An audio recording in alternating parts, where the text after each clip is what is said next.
अस्सलाम वालेकुम, मैं हूं फ़हीम खान। नेशनल सेविंग की अपडेट, प्राइवेट बैंकों की अपडेट, बजट, सरकारी मुलाजमिन की तनख्वाह, पेंशन, यूबीआई की अपडेट के साथ आप लोगों की खिदमत में हाजिर हूं।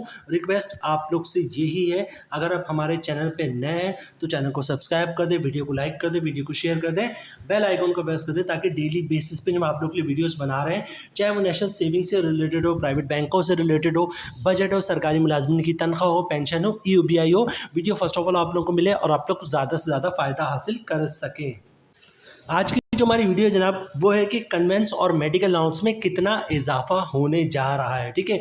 और अब जो कन्वेंस अलाउंस में क्या मिलेगा उसका चार्ट भी हम आप लोगों के साथ शेयर करेंगे, ठीक है। तो वीडियो स्टार्ट करते जनाब। रहमान अली बाजवा, चीफ कोऑर्डिनेटर अगीगा ने जो है इस्लामाबाद का धरना जो है वो ख़त्म कर दिया था, लेकिन कुछ शराइत के बाद जो है वो इस्लामाबाद का धरना जो है वो चीफ कोऑर्डिनेटर अगीगा रहमान अली बाजवा साहब ने ख़त्म कर दिया था। वफाक का बजट और तमाम सूबों का बजट यानी कि तकरीबन सिवाय बलूचिस्तान के जिसका बजट जो है वो होपफुली 22 जून को पेश हो जाएगा। तो वफाक का बजट और तमाम सूबों का बजट तकरीबन आ चुका है, ठीक है। बलूचिस्तान का बाकी है और केपीके में जो थोड़ी सी चेंजेस होगी वो बाकी, ठीक है। इसके अलावा सिंध का बजट आ गया, विफाक का आ गया, पंजाब का आ गया, ठीक है।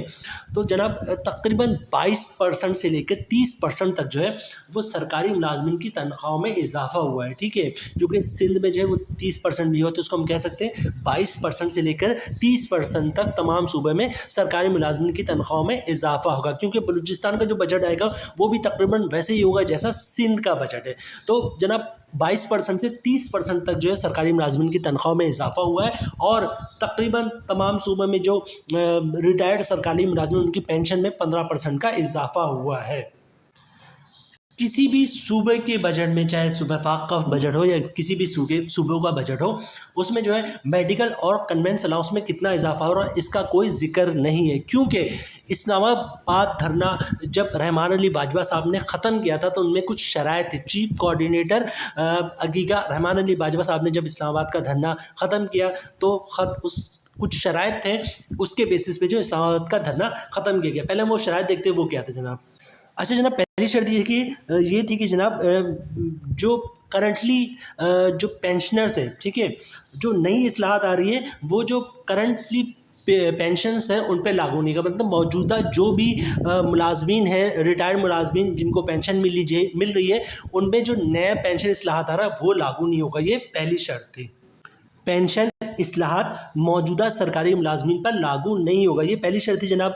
दूसरी शर्त थी जनाब, पंजाब के सरकारी मुलाजमीन की तनख्वाह और पेंशन में जो इजाफा होगा वो होगा जनाब विफाक के बराबर। और पंजाब का बजट आ भी चुका है और हम देख चुके कि जनाब जो पंजाब के सरकारी मुलाजमीन की तनख्वाह और पेंशन में जो इजाफा हुआ है वो बिल्कुल वैसे ही हुआ है जैसे वफाक का हुआ है।